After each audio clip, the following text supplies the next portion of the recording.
تمہیں یاد ہے کہ جب حور کے لشکر کو پانی پلایا اور حسین ابن علی نے کہیں آگے جانے کے لیے اپنا گھوڑا موڑا تو حور نے حسین کے گھوڑے کی لگام تھام لی تھی.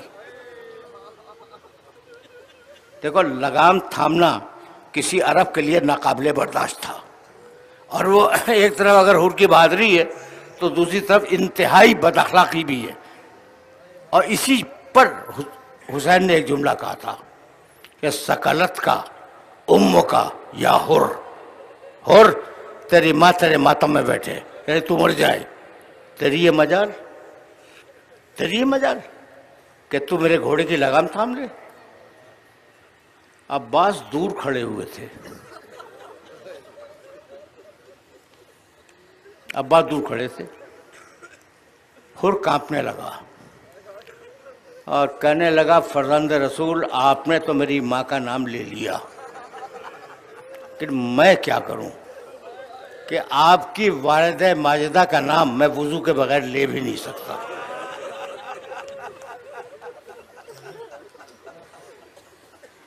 دور کھڑے تھے نا عباس، گھوڑے کو دوڑاتے ہوئے حور کے قریب آئے اور کہنے لگے حور یہ کس کی ماں کا تذکرہ کر رہا تھا؟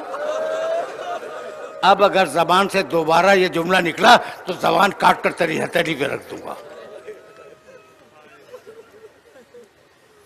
اس کا نام ہے عباس. یہ شہزادہ سمجھ میں آ گیا؟ اچھا ایک واقعہ اور سن لو، چھوٹا سا ایک واقعہ اور سن لو. 4 محرم کو حسین اپنے خیمے میں آرام کر رہے تھے ظہر کے بعد. باہر سے شور کی آواز آئی. شہزادی زینب نے فضہ کو بھیجا دیکھ کیا کہ ہو کیا رہا ہے. فضہ گئی، واپس آئی اور واپس آنے کے بعد کہا بی بی یزید کی فوج والے کہہ رہے ہیں خیمہ نہر سے ہٹاؤ، اور ابو الفضل العباس کو جلال آ گیا ہے. جملہ سنو اور مجھے اجازت دے دو. اب میں تمہارے سامنے کچھ بیان نہیں کرنا چاہتا. ابو الفضل العباس کو جلال آ گیا ہے. کہا جا عباس سے کہہ کہ تمہاری بہن بلا رہی ہے. فضہ پھر گئی، پھر واپس آئی. کہا بی بی میں کیا کروں، کن پٹی سے پسینہ گر رہا ہے، چہرہ سرخ ہے، آدھی تلوار نیام سے باہر ہے، اور انہوں نے زمین پہ خط دے دیا ہے کہ یہ ایک لکیر ہے، جس نے اپنی ماں کا دودھ پیا ہو اس لکیر کو عبور کر کے دیکھ رہا ہے. اس کو کہتے ہیں عباس.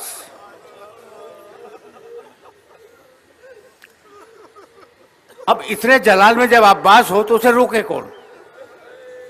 کہا فضہ جا اور عباس سے کہہ دے کہ اگر تم واپس نہیں آئے تو تمہاری بہن خیمے سے باہر آ جائے گی.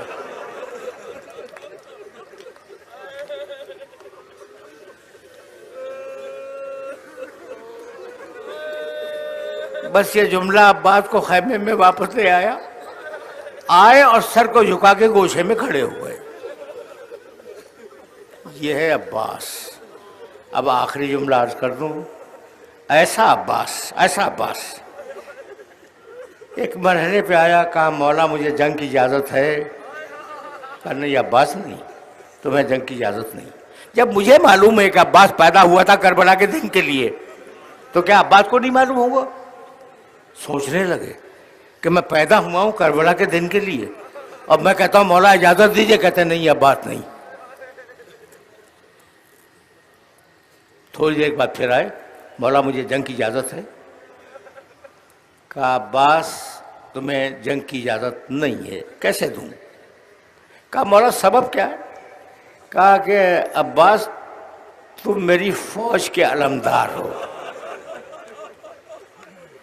علمدار کو کیسے رخصت دے دوں؟ فنظر یمینا و شمالا. عباس نے دائیں دیکھا، عباس نے بائیں دیکھا اور کہا کہ مولا وہ لشکر کہاں ہے؟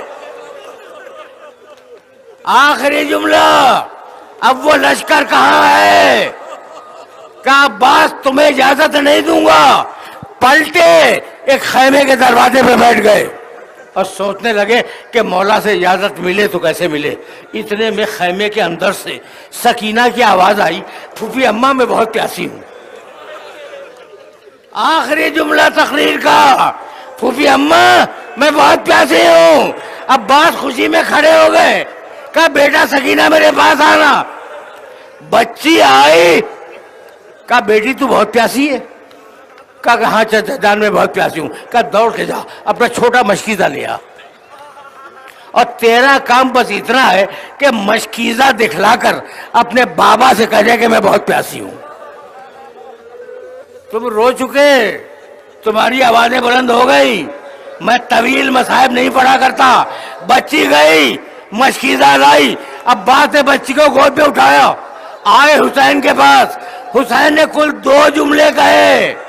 عباس میں سمجھ گیا کہ تم سکینہ کو کیوں لائے ہو. جاؤ میں نے تمہیں پانی لانے کی اجازت دے دی.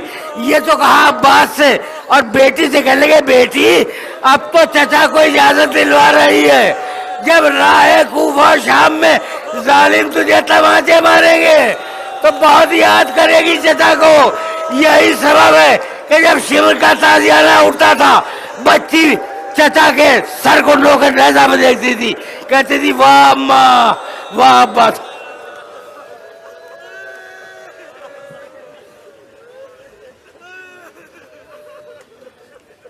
وَسَيَعْلَمُ الَّذِينَ ظَلَمُوا أَيَّ مُنْقَلَبٍ يَنْقَلِبُونَ رَبَّنَا تَقَبَّلْ مِنَّا إِنَّكَ أَنْتَ السَّمِيعُ الْعَلِيمُ.